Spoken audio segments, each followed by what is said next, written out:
You've discovered the podcast Questions and Course Corrections Exposing the Blind Spots, sponsored by Compass Coaching Limited, and I'm your host and the coach, Mary Holmstrom. Now, while my passion is serving as a life transitions organizational strategist and coach, exposing the blind spots of life so you can make the course corrections you need to live the life you desire, I'm also a podcaster, as you can hear, a motivational speaker, an artist, a linguist, and a born world traveler. I created this podcast because I love collecting interesting conversations and ideas that mean to give pause to some of life's tough questions and maybe inspire you to dive deeper into a conversation of your own and possibly even discover a personal course correction. And maybe you're even thinking, hey, I do need a coach because I'm looking to address the course corrections of my own life. Well, chalk it up to serendipity, my friend, and toggle on over to my web pages, compasscoaching.com. That's COMPASSKOACHING. Why the K in coaching, you ask? Well, the domain with a C was about $10,000, and so I thought it might be prudent to mix it up and save the money for more important things like a microphone that I'm using right now in this podcast. But enough of that. So, here we go. We've all been there at one time or another, or maybe we've just seen it happen before our eyes because your panic thing has nothing to do with flying in a tin can at a 35,000-foot ceiling. So here's the scene. You're on a flight going to, it doesn't matter, and the guy sitting next to you is totally freaking out. You learn that he flies often for work, but he hates flying, but he's got to bring home the goods, so he's learned to suck it up, along with the 3 glasses of Chardonnay he had before boarding. And now he's jonesing for the flight attendant car to offer up its own self-medicating liquid coping tool once we're all in the air, and he can't seem to talk about anything else. Okay, this brings us quickly to our topic of discussion today, and I hope it will expose a blind spot maybe in your own life. How do we regulate our bodily functions in moments of feeling safe or unsafe? It doesn't sound terribly sexy when I put it that way, but feeling confident and in control in our bodies in moments of distress is not only strength to power, but I can get my head around a little bit of sexy in this posture. I'm imagining a Jason Bournish kind of vagal nerve cool. Anyway, my guest today is Dara Denton, who is a licensed counselor with expertise in providing polyvagal informed care relating to life stressors, various mental health issues. She helps folks understand the science behind their symptoms and the ways in which biology contributes to how one views the world and especially ourselves. So Dara, giving language to what we're experiencing can be a part of the solution, even an essential part of our healing, which is why we're here today, right? So I'm so grateful. Welcome, and thank you for shedding a bit of fresh light on everything vagus nerve, not to be confused with the Las Vegas nerve, which is a totally different podcast topic altogether. Yes. So much of what I've researched about this topic points to challenges rooted pretty obviously in our nervous system. So maybe you can just start by explaining what the vagus nerve is and the origin of polyvagal theory and why this is so important for people to understand. Yeah. So when we think about the autonomic nervous system, that is our system that alerts us to cues of safety, cues of danger, in addition to like important stuff like heart rate, breath rate, all the good things that keep us alive, right? The autonomic nervous system is the foundation upon which all of our lived experiences sit. So when we think about like polyvagal theory in really simple terms, it is how our autonomic nervous system communicates. That happens between people, and it is also considered the science of connection and safety. So when we think about what is the vagus nerve is just part of the autonomic nervous system that helps with how our nervous systems communicate with one another. So not to get too in the weeds of science, but one of the sort of organizing principles is what we call them in polyvagal theory is this concept called neuroception. So that is the communication that happens, the sort of radar detector we have that picks up on those cues of safety or danger on a level that exists below our thinking brain and happens before we get to perception. So let's say you and I have, an exchange this morning and there's, let's say, a moment of awkwardness. We both feel that, right? And we might not necessarily know what it is. There's just this moment between two humans where you're like, oh, that was a little weird, or oh, that felt kind of off, let's say, right? Mhm. Our nervous system will pick up on that through neuroception, and then it leads us, we have some either activation or collapse around it, and then our brain creates a story about what it means. So as an example, as we record this podcast, you and I are over Zoom, right? If at some point your camera went out or you just weren't making eye contact with me anymore, my nervous system would pick up on that. Given my life experience and my experience with other people, that might land as a cue of danger. I've lost her. We're not socially engaged anymore. What is she looking at? What's going on? Right? My brain will create a story. Depending on where my nervous system is at and my flexibility for the day and my resilience, that story might be one of like, oh, something must have caught her attention off corner, right? If it's in a different place, the story I might tell myself is she's totally disinterested in me and she doesn't care about this at all. Mm-hmm. And so if we think about how many interactions we have like that in a day and how often our nervous system fires in one direction or the other that says this feels safe or this feels dangerous, it ultimately shapes how we move about the world and our ability to connect with other people. So if we interpret a lot of cues of danger, and you know, when I work with clients, one of the things that because language is so powerful, when I use that phrasing, sometimes people say, danger, that sounds a little dramatic. Mm-hmm. I get that. Well, what we're talking about is just in terms of like, how does it land in your nervous system? Does it land as a cue of invitation or a cue of like, I want to move away or I want to protect myself? Mm-hmm. All in service of survival, right? And so when we think about how we move through the world and how our nervous system gets shaped, it's through other interactions with humans. And so if they're repeatedly interactions that feel unsafe, our nervous system will either get shaped into hypervigilance, where we're constantly scanning, or it will get shaped into collapse, which is like, I'm just going to disappear and not exist here.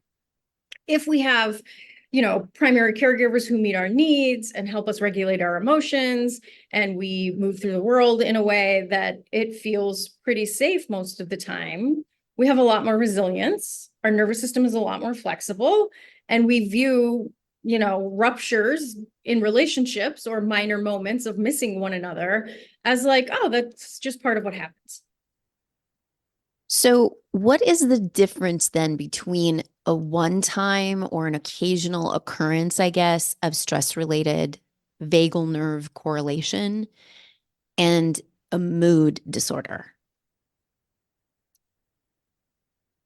Well, that's a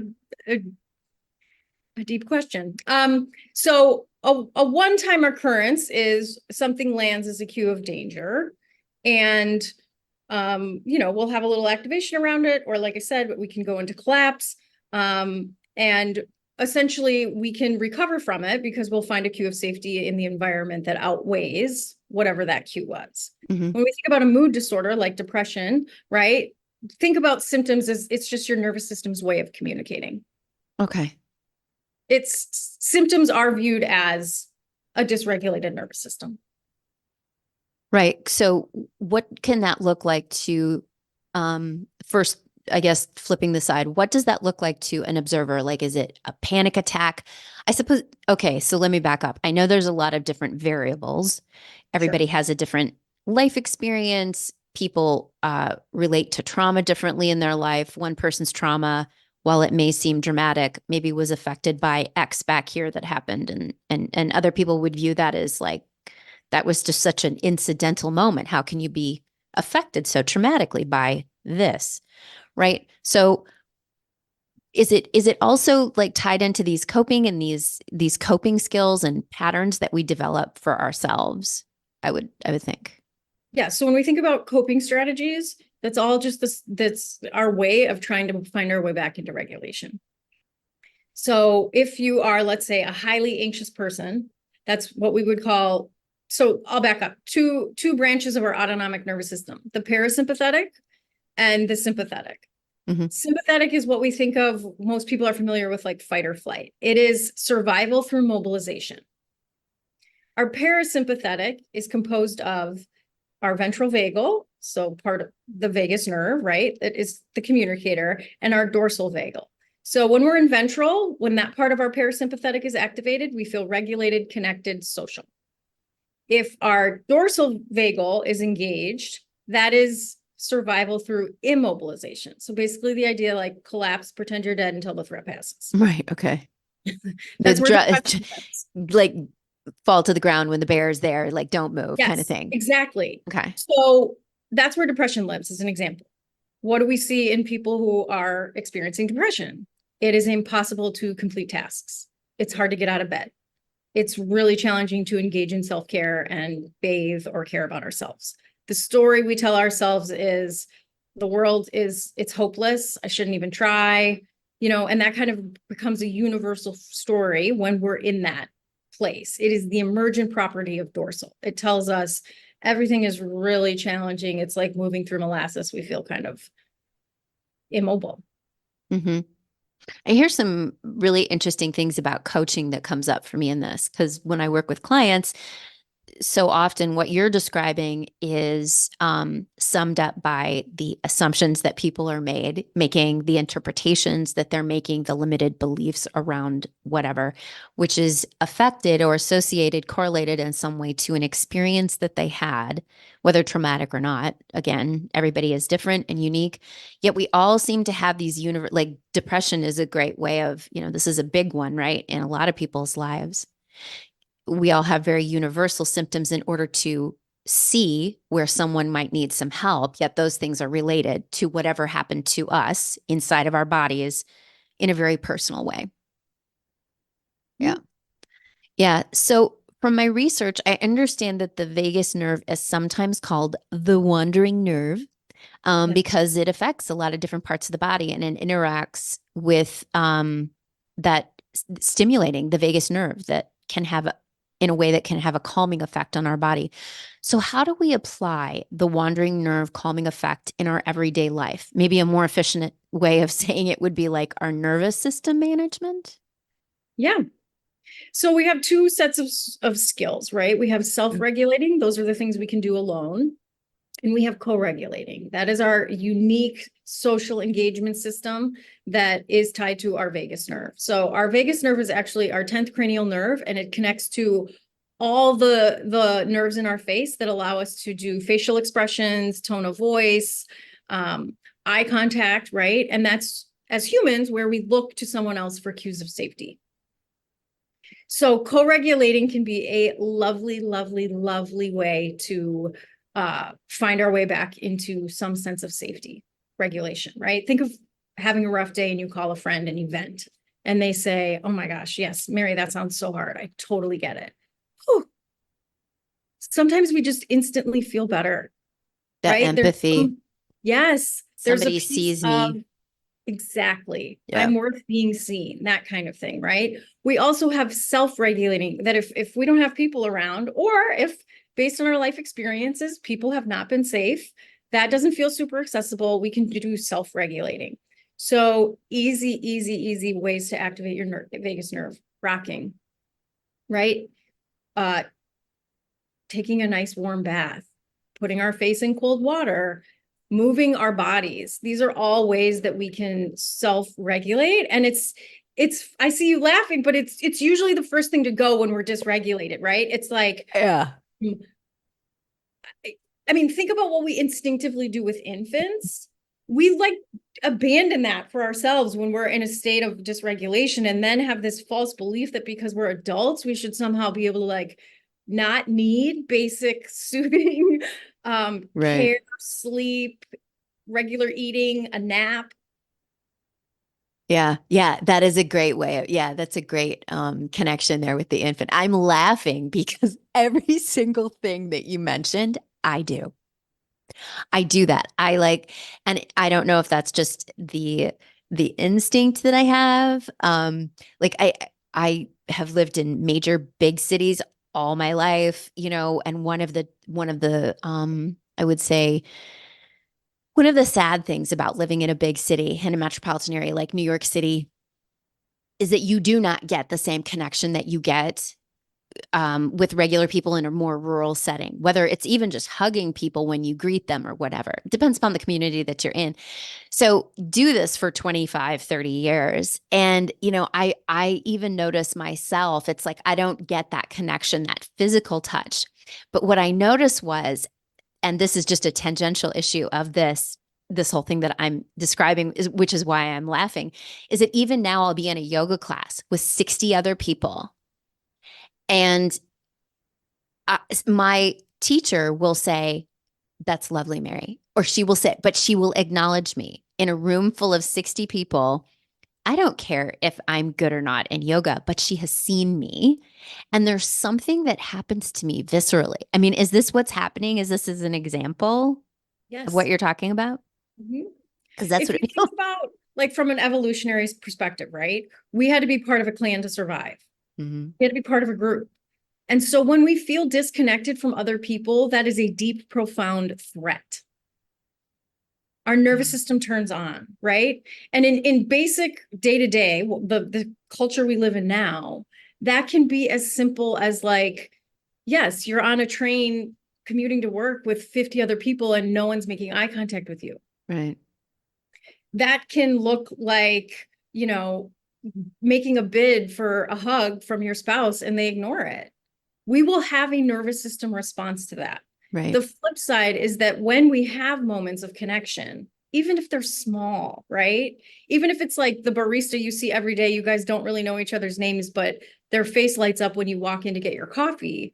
That is a moment of connection that can land as safety. And it's what we all seek. It's what we all seek. It's obviously not a surprise when we look at COVID and what happened with being separated and every meeting's over Zoom and Yeah. isolated working from home, why people had such a hard time. Yeah. We're not creatures that are designed to be separate like that. And when we think about relationships, and I work with a lot of folks who are trying to navigate dating, and yes, can we rationally go, I'm a perfectly competent human that can move about the world and survive on my own, live alone? Yes, that is 100% true. And we also need other people. We need to feel seen. To your point, physical touch is huge. We all have varying degrees around what we like, but there is such a thing as touch hunger. And when we look at loneliness, it is correlated with poor mental health outcomes. Oh, It just absolutely. is. It absolutely. I think this is such an important point that you make about relationships. I've known women, one of my clients, especially, she, married to her husband, I don't know, 43 years or something like that. But their relationship had really lost a lot of that physical aspect that was so important to her. Um, all details aside, the bottom line is that this was why getting like just massages every week was so important to her, because that was where she was getting touched. And it wasn't anything illicit or risque or anything. It Right, wasn't right. anything salty. It was just that human contact. And what's so interesting to me about that is that somehow we find our way. And then somebody like you comes along and then like you give language to it. And I think that that's what's so important about this, is that if there is this void, let's give language to this. Let's figure this out and see if we can navigate this a little bit more effectively.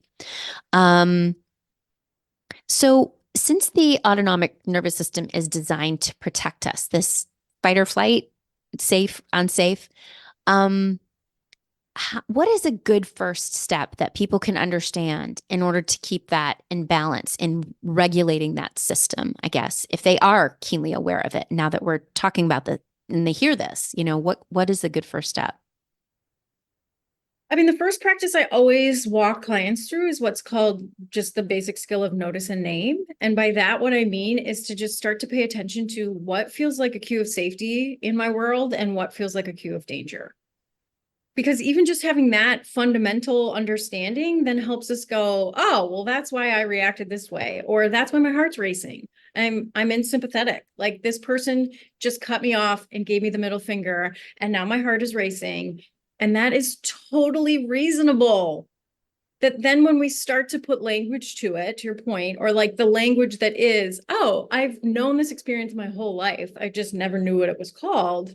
It's actually really appropriate and adaptable and adaptive. It's kept me alive. Maybe I don't need to have shame around it. Also connecting with the, you said, as you were like laughing about, oh, these are all the things I do to self-soothe and self-regulate, to also connect with like, our body has the wisdom to know what to do, and we just have to tap into it. How many times I've walked people through like, okay, we're just going to stand up and we're going to notice what it's like to rock side to side. That activates your vagus nerve, right? And people will say, well, this feels ridiculous. It feels absurd. I'm an adult. I'm not going to do this in public. Why not? How many times have you stood at a dinner party holding a glass of wine and just rocked a little? Again, it's our system's way of finding regulation. When we can start to pay attention to that stuff, then we find out what works. And then we also introduce this piece of discernment, which is like, what is not working? Yeah. And this brings up two really good points that I was thinking about as you were explaining this. Number one is when you have this, what did you call it? A know and notice, or know and name? Notice and name. Notice and name is when you notice and name something that there is almost, I don't know, I want to encourage people that there's an awareness there then about the truth. There's what the actual truth is. Was the person who cut you off in traffic maliciously trying to run you off the road, or is he just a jerk? You know what I mean? There's some truth that we have to speak to there rather than our own truth that is usually compounded by whatever happened to us before that actual incident. So that's the first thought that kind of came up for me. And also the second thing that I'd like you to talk about is something that you just touched on, are the patterns.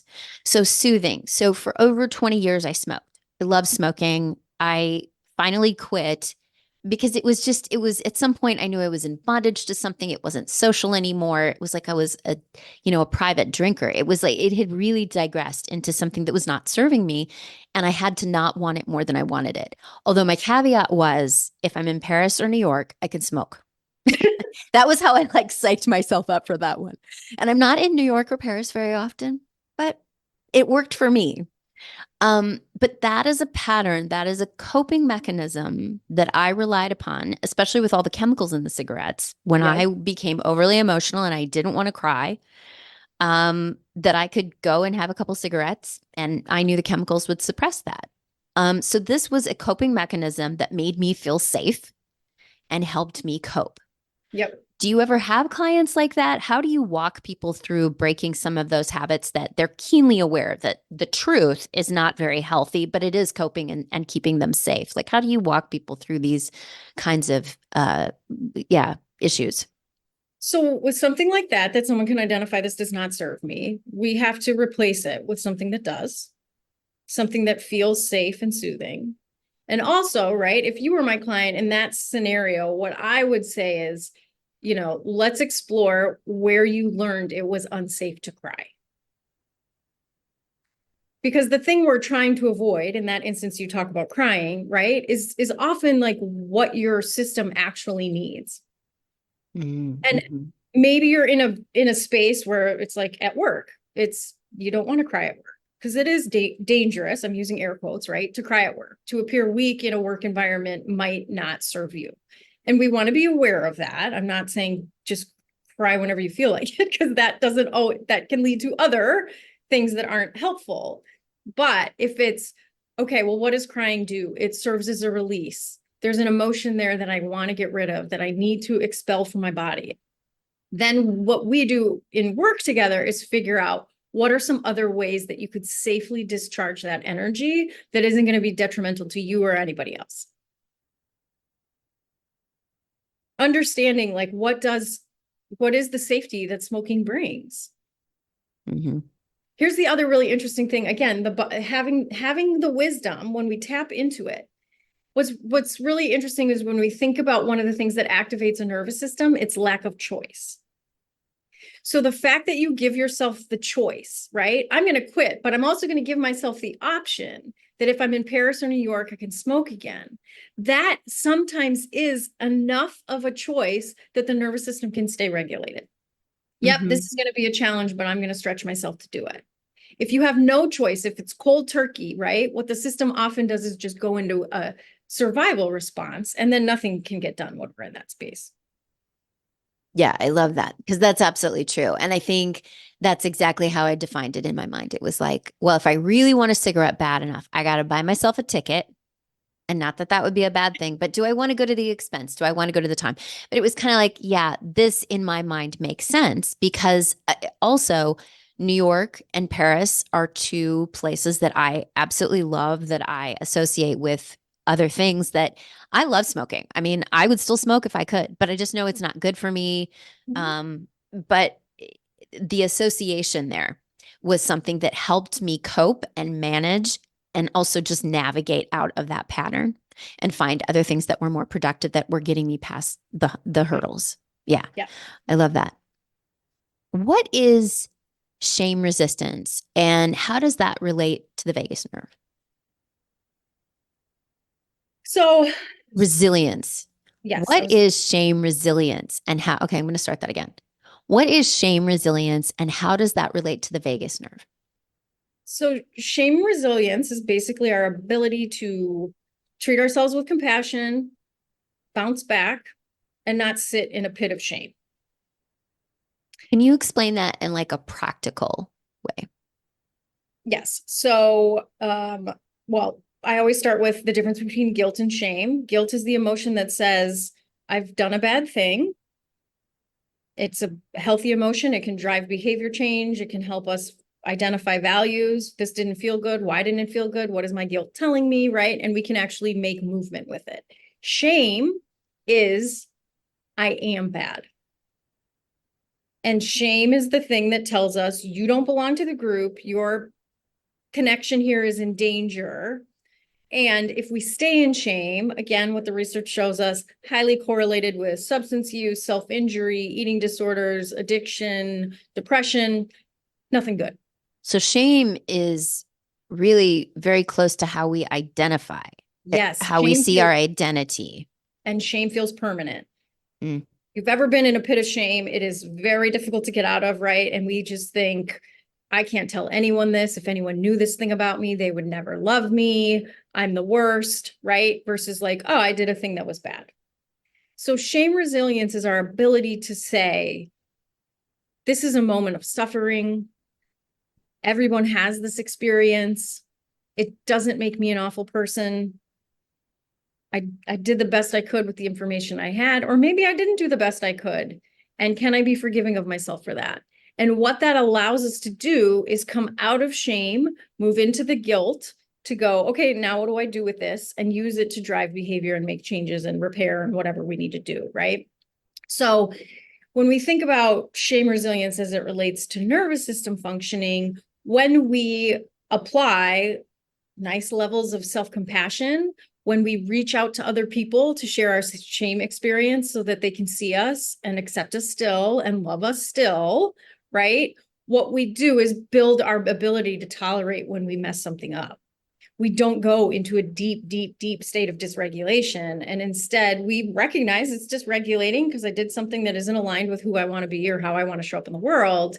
And I also understand it's a human kind of global experience. And that in and of itself helps me feel connected to other, which helps me move out of shame into something that's actually actionable.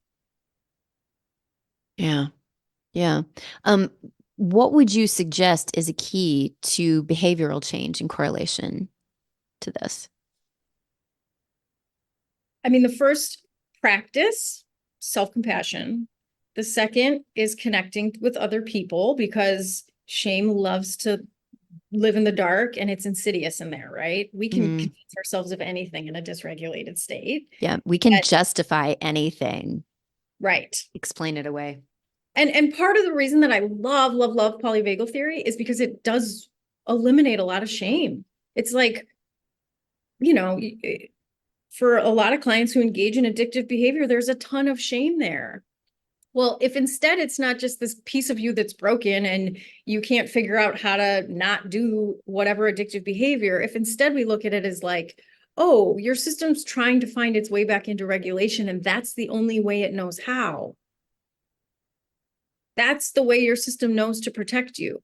Wow, how freeing. How, oh, this isn't actually a broken piece of me. This is just a sign I'm really dysregulated. How do I get skills so that I can be regulated? You know, a huge piece of what I do with work with people is values identification. So if I want to be, you know, considered a dependable, thoughtful, kind person, how do I move towards that? What does that actually look like in small steps? Versus what we get taught often in our culture, which is avoid. Avoid being the bad person. Avoid being the flake. Avoid, avoid, avoid. And then we learn essentially that our system can't tolerate anything. And right, that squashes vulnerability. If I'm terrified and dysregulated to show up in a different way because it feels too risky, I'm never going to try. In polyvagal theory, one of the things we talk about is how do you stretch your system, not stress it. Because there's a fine line where we can push ourselves a little bit and like, yeah, I can try this. But the second something feels too dangerous, too risky, our nervous system is going to take over, and it's either going to mobilize us or collapse us. And there's no learning that can be done there. There's no vulnerability that happens there. We have to feel safe and regulated enough to be stretching. That's where growth happens. So that, you know, clients often will talk about like, I want to work out. I want to get on a new exercise regimen. Okay, how do we do that? What are some practical ways we can do that? I'm going to wake up at 8 a.m. every day and go for a 3-mile run. Right? How often do we set grand plans like that? And it's too much. It's too much. And what I will often say to people, this is the exercise, is like, okay, well, let's say, Mary, you've identified that. So I'm going to say back to you, you're going to get up tomorrow morning at 8 a.m. and you're going to get up Wednesday, Thursday, and Friday at 8 a.m. and you're going to run 3 miles. How does that land in your system? Most people will feel a visceral resistance to that if it's too much. But we don't get in the practice of asking ourselves that. We just go, well, this is what I'm supposed to be doing, so I should do it. And then inevitably we fail because it is too much. And then woof, here comes all the shame that says, see, you can't get anything right.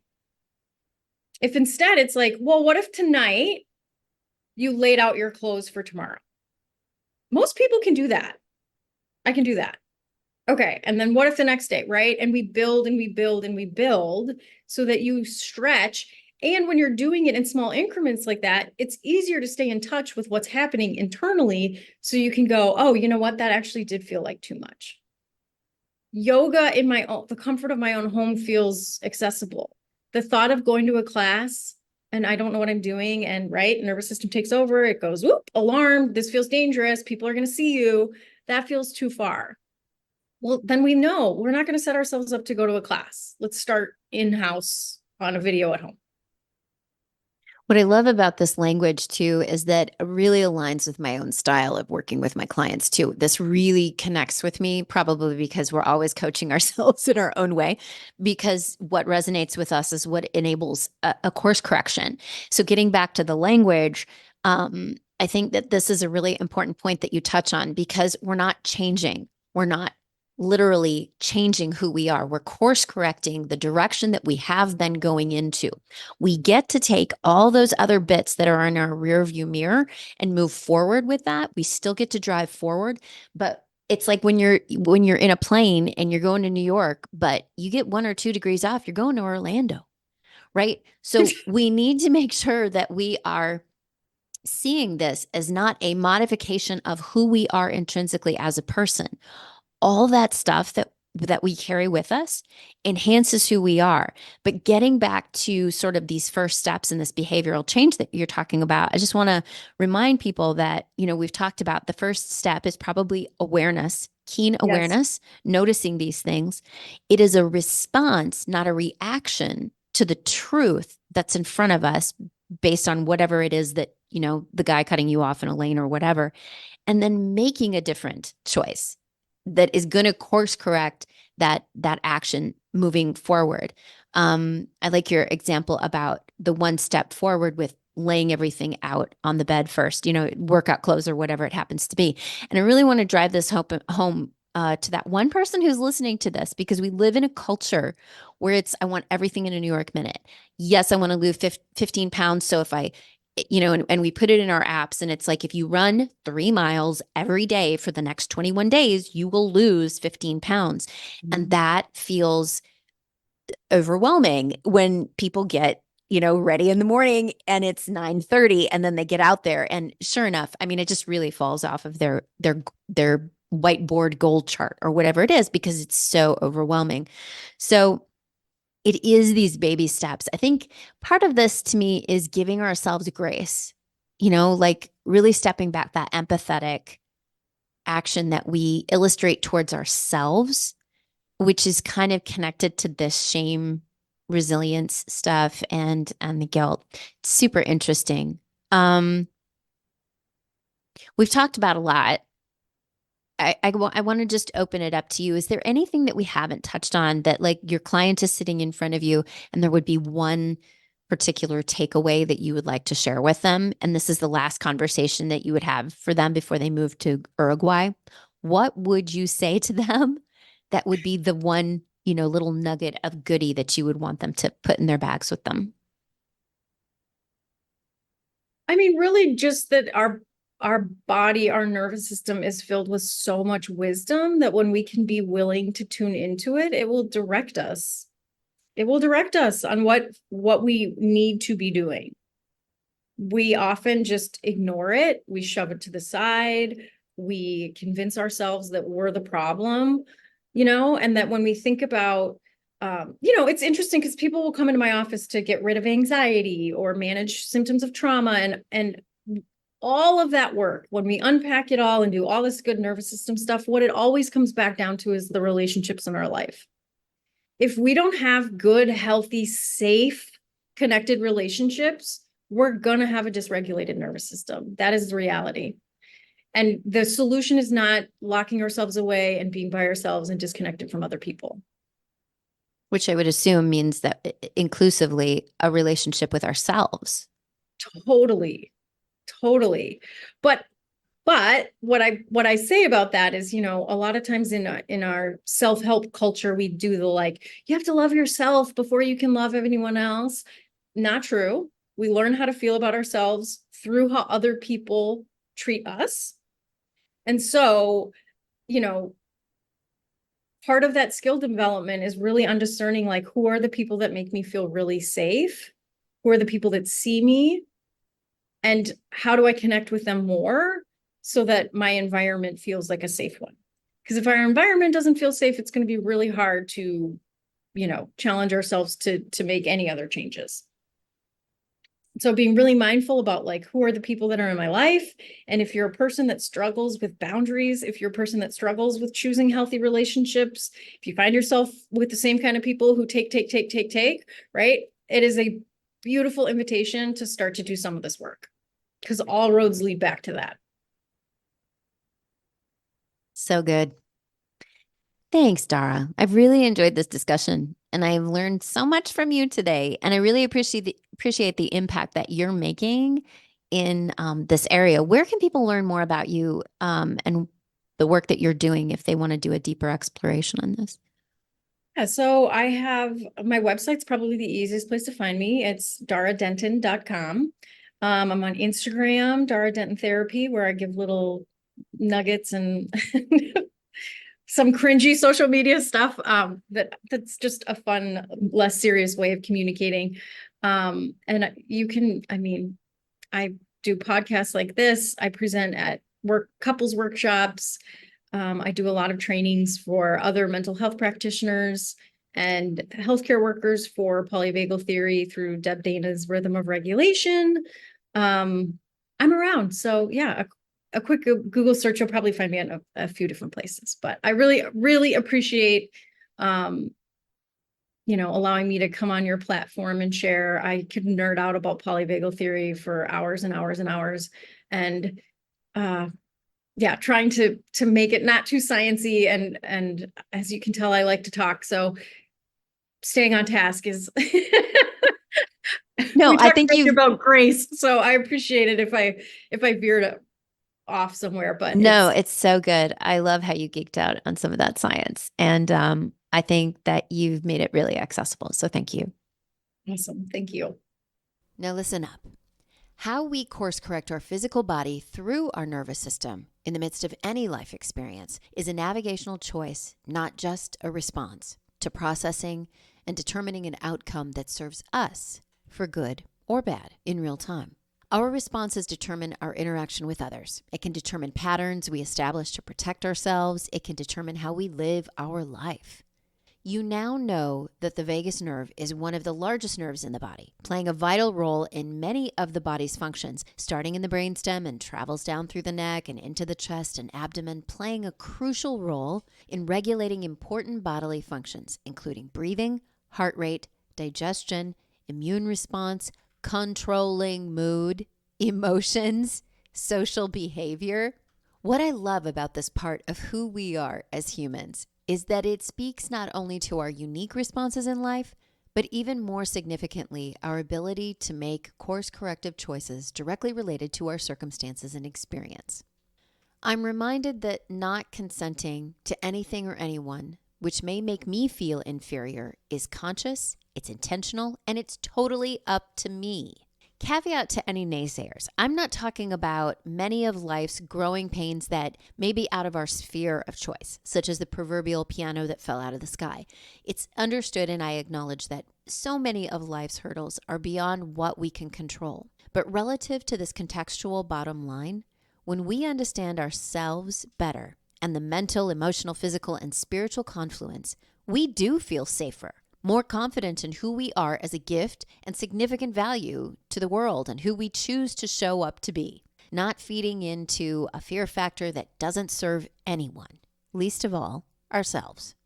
Now, if you're looking to get more intentional about your own choices, but struggling with clarity and direction about how to move forward, I want to remind you that I am your course correction blind spotting coach. I see what you can't, so I can help you navigate whatever professional or personal transitions you're facing at the moment, helping you move through that mist and get you the action steps in real time.